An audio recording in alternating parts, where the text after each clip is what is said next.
अस्सलाम वालेकुम एवरीवन। आज का जो हमारा टॉपिक है वो है क्लॉक इन सीक्वेंशियल सर्किट्स। ठीक है, क्लॉक बेसिकली आपके पास एक कंट्रोल सिग्नल होता है, ठीक है, जो कि एक सर्किट को टाइम्ड कर देता है। वो डिटरमिन करता है कि जब कब आउटपुट ने चेंज होना है, किस टाइम आउटपुट चेंज होगी और किस तरह आउटपुट चेंज होगी।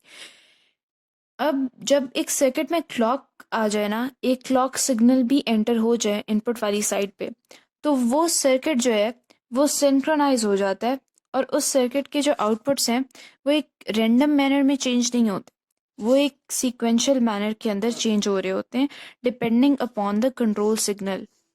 ठीक है, कि कंट्रोल सिग्नल की स्टेट वो डिटरमिन करेगी कि आपके आउटपुट्स ने कब चेंज होना है। अब क्लॉक बेसिकली एक स्क्वायर वेव होती है, ठीक है, और कांस्टेंट इसकी फ्रीक्वेंसी होती है और 50% ड्यूटी साइकिल होता है। 50% ड्यूटी साइकिल का क्या मतलब है कि अगर हम यहाँ पे एक वेव को अगर हम देखें यहाँ से, ठीक है, ये आपके पास एक वेव है, एक कंप्लीट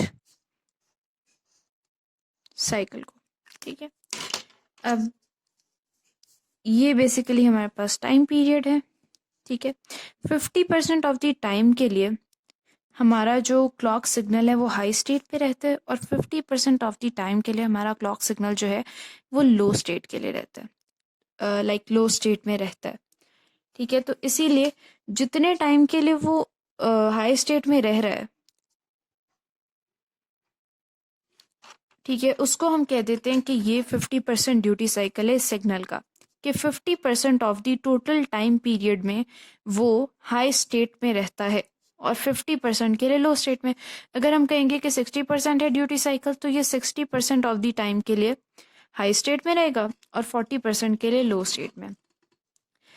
अब अगर हम एजेस की बात करें, एक क्लॉक सिग्नल्स को अगर हम देखें तो यहाँ पे कह लें हाई स्टेट होती है और ये आपकी होती है लो स्टेट, ठीक है। ये आप इसको कहते हैं 1 है, ये 0 है। जब ये 1 से 0 में चेंज हो रहा होता है सिग्नल, ठीक है, तो इसको हम कहते हैं 1 से 0 में नेगेटिव एज,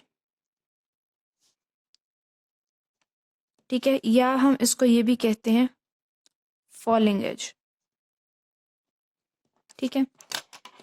अब जब ये सिग्नल, अगर हम यहाँ पे देखें, ये भी यहाँ पे भी 1 से 0 में आ रहा है और यहाँ पे ये 0 से 1 में जा रहा है, तो इस केस में हम इसे कहते हैं पॉजिटिव एज, ठीक है, या फिर हम इसे कहते हैं लीडिंग एज।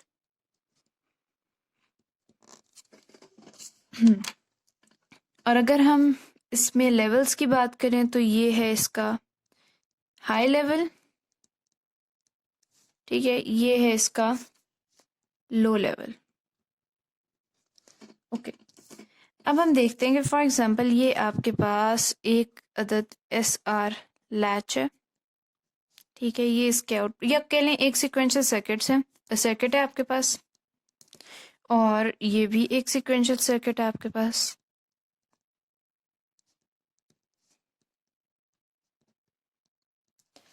अब इस सर्किट के जो आउटपुट्स हैं वो तब चेंज होंगे डायरेक्टली जब आपकी इनपुट्स चेंज होंगी। अब मे बी कभी एक्सटर्नल फैक्टर अंदर जो है वो इंटरप्ट करे, लाइक फॉर एग्जांपल नॉइज, ठीक है, तो नॉइज सिग्नल की वजह से इनपुट चेंज हो और डायरेक्टली आउटपुट चेंज हो जाए, ठीक है। अगर इस तरह रैंडम चेंज आप नहीं चाहते आउटपुट के अंदर, तो यहाँ पे हम एक अदद कंट्रोल सिग्नल अप्लाई कर देते हैं, ठीक है, जो कि इसके आउटपुट्स को कंट्रोल कर लेता है कि उन्होंने कब चेंज होना है।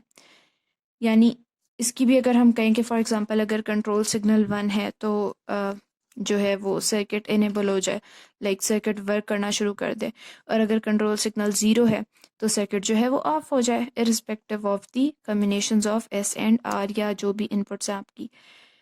तो इसीलिए बेसिकली ये कंट्रोल सिग्नल या हमारे पास क्लॉक सिग्नल है यूज़ होता है ताकि सर्किट को थोड़ा बहुत कंट्रोल कर ले। ठीक है, और ये मतलब क्लॉक की स्टेट जो है वो सर्किट के अंदर चेंजेस ला सकती है और वही सर्किट को टाइम कर देती है, लाइक किस टाइम सर्किट के आउटपुट्स ने चेंज होना है, किस टाइम सर्किट ने वर्क करना है, किस टाइम उसने बंद रहना है, किस टाइम उसने ट्रिगर होना है। ठीक है, ट्रिगरिंग का टॉपिक इससे नेक्स्ट है, तो उसमें हम ट्रिगरिंग के मेथड्स को पढ़ेंगे। तो आज का हमारा टॉपिक इतना ही था क्लॉक का। आई होप कि आप लोगों को वीडियो अच्छी लगी। अगर अच्छी लगी तो आप इसको लाइक करें और चैनल को सब्सक्राइब करें। Thank you.